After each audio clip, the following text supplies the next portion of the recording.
Salut tout le monde, aujourd'hui on va moins parler de Steppen, mais plus du Web 3.0, justement en lien avec Steppen. Qu'est-ce que le Web 3.0? Quel lien avec le projet Steppen? Donc les crypto-monnaies c'est bon on connaît, les NFT on connaît, tokens, jetons, GST, GMT on connaît, les applications pour le sport et la santé c'est bon on voit ce que c'est.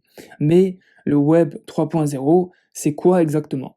Je tiens à préciser qu'on est dans une vidéo très technique, mais utile pour comprendre la prochaine vidéo de la playlist Steppen le projet, qui sortira ce vendredi à 20h20. Soyons proactifs, essayons d'anticiper le changement, et on va regarder de plus près l'Internet du futur, l'Internet de demain. Nous sommes au point de basculement d'une nouvelle phase de l'évolution du web. Juste pour préciser, actuellement en juin 2022, on est encore dans le web 2.0. Pour commencer, rien de mieux qu'une définition pour expliquer qu'est-ce que le Web 3.0. Le Web 3.0 est la prochaine et donc la troisième génération d'Internet où les sites web et les applications seront en mesure de traiter l'information de manière intelligente de type humain, grâce à des technologies telles que l'apprentissage automatique, le big data, la technologie du grand livre décentralisé, etc. C'est compliqué, je te l'accorde, ne t'inquiète pas, on va creuser le sujet. Le Web 3.0 était à l'origine appelé le Web sémantique et vise à être un Internet plus autonome, intelligent et ouvert. Je te parle de Web sémantique, qu'est-ce que c'est? En gros, c'est une standardisation du web avec des formats de données et des normes de protocole d'échange. Dans le Web 3.0, les données seront interconnectées de manière décentralisée, ce qui est une énorme différence avec notre génération actuelle d'Internet, je rappelle le Web 2.0, où les données sont principalement stockées dans des référentiels centralisés. De plus, les utilisateurs et les machines seront en mesure d'interagir avec les données, mais pour que cela se produise, les programmes doivent comprendre l'information à la fois conceptuellement et contextuellement. Dans cette logique, le Web 3.0 repose sur deux éléments fondamentaux qui sont le web sémantique et l'intelligence artificielle. Ensuite, la connexion entre le Web 3.0, les crypto-monnaies et les blockchains.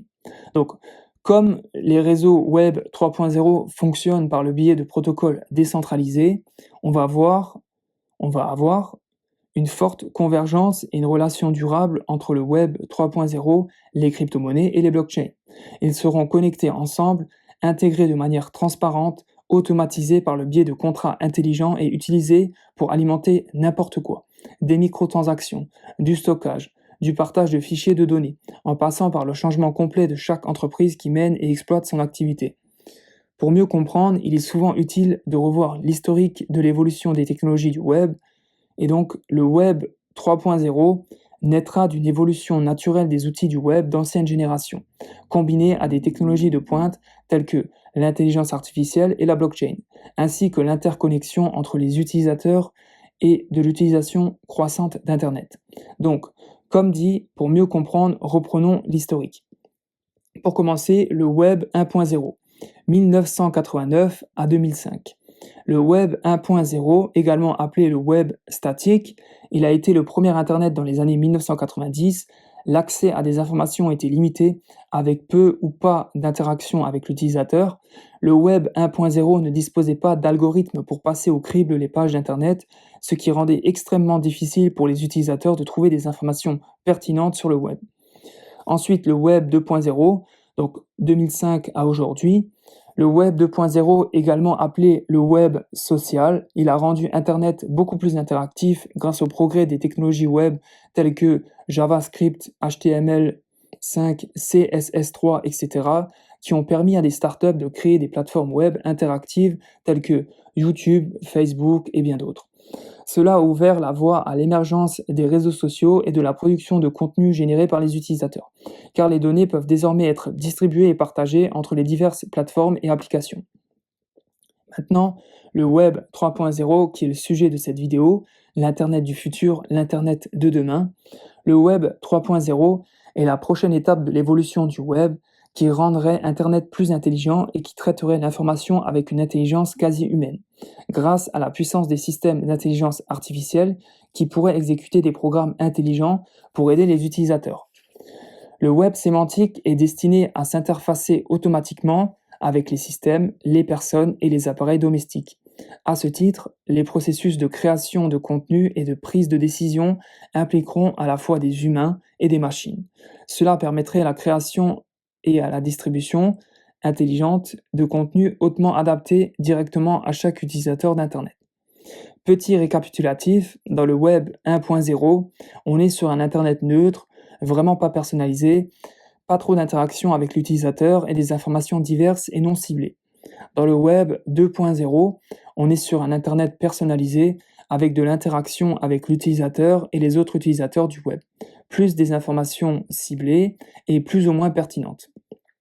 Dans le web 3.0, on irait vers un Internet ultra connecté, une personnalisation totale, une interaction quasi sans limite avec l'utilisateur et même une interface web unique et propre à chaque utilisateur. Une révolution de notre usage de l'Internet en positionnant les utilisateurs non plus comme de simples interlocuteurs, mais carrément des maillons de la chaîne du web 3.0.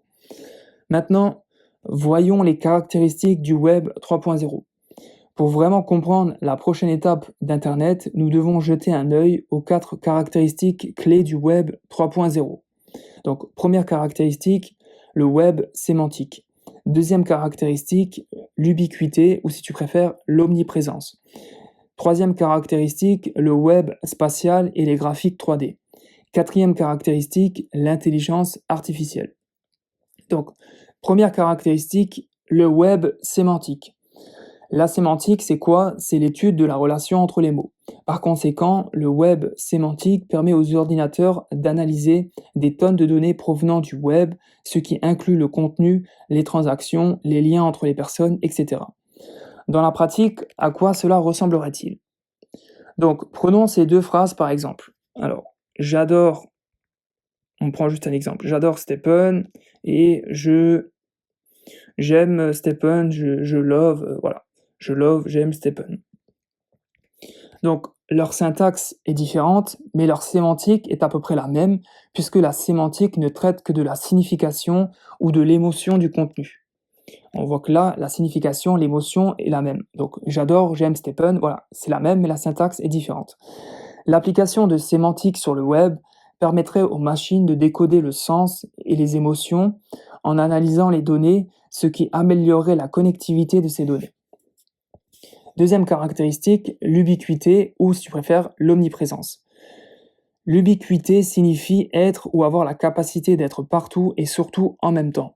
En ce sens, le web 2.0 est déjà omniprésent puisque par exemple un utilisateur de Facebook peut instantanément capturer une image et la partager, ce qui devient alors omniprésent puisqu'elle est disponible n'importe où pour n'importe qui, à condition qu'il ait accès à la plateforme Facebook. Le web 3.0 va aller plus loin en rendant Internet accessible à tous, n'importe où, à tout moment. À un moment donné, les appareils connectés à Internet ne seront plus concentrés que sur les ordinateurs et les smartphones, comme dans le web 2.0, puisque la technologie IoT, Internet des objets, fera apparaître une multitude de nouveaux types d'appareils intelligents. Cela a déjà commencé, on a de plus en plus d'objets connectés à Internet. Compte le nombre d'objets connectés que tu possèdes en dehors de ton téléphone et de ton ordinateur et mets-nous en commentaire sous la vidéo le nombre d'objets. Cela peut être intéressant pour la communauté, à savoir, voilà, si on a un grand nombre de commentaires, voilà, pour se faire un avis. Troisième caractéristique, le web spatial et les graphiques 3D. Le web 3.0, le web sémantique, peut aussi être appelé le web spatial car il vise à brouiller la frontière entre le physique et le numérique en révolutionnant la technologie graphique, mettant en évidence les mondes virtuels tridimensionnels. Oui, on peut parler de métaverse. Quatrième caractéristique, l'intelligence artificielle. L'intelligence artificielle fait référence à des systèmes ou des machines qui imitent l'intelligence humaine pour effectuer des tâches et qui peuvent s'améliorer en fonction de l'information collectée. Et comme les machines web 3.0 peuvent lire et déchiffrer le sens et les émotions véhiculées par un ensemble de données, il produit des machines intelligentes. Bien que le web 2.0 présente des capacités similaires, il est toujours principalement basé sur l'homme, ce qui ouvre la place à des comportements corrompus tels que des critiques de produits biaisés, des évaluations truquées, etc. L'intelligence artificielle s'intégrera bientôt de manière transparente dans l'Internet 3.0, permettant de passer au crible les données et de les adapter au goût de chaque utilisateur. Au fur et à mesure que l'intelligence artificielle progressera, elle sera finalement en mesure de fournir aux utilisateurs les meilleures données filtrées et impartiales possibles.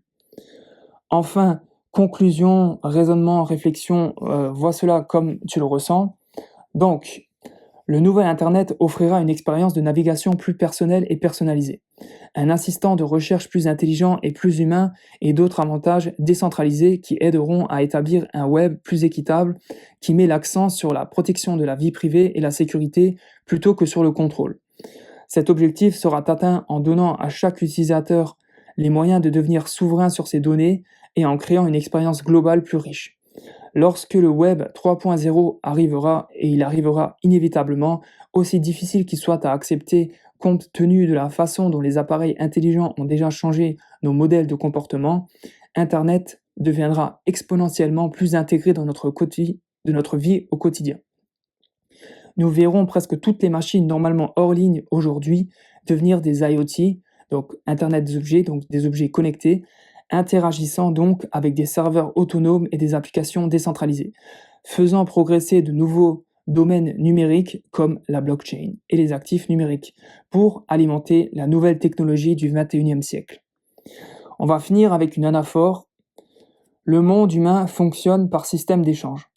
Un échange monétaire, l'argent. Clairement, l'argent est lié et dépend d'Internet aujourd'hui. Le Web 3.0 est l'évolution naturelle d'Internet. Le monde, les humains, les pays, les sociétés sont connectés à Internet. L'Internet de demain, l'Internet du futur, c'est le Web 3.0. Il sera interconnecté au système des blockchains et des crypto-monnaies.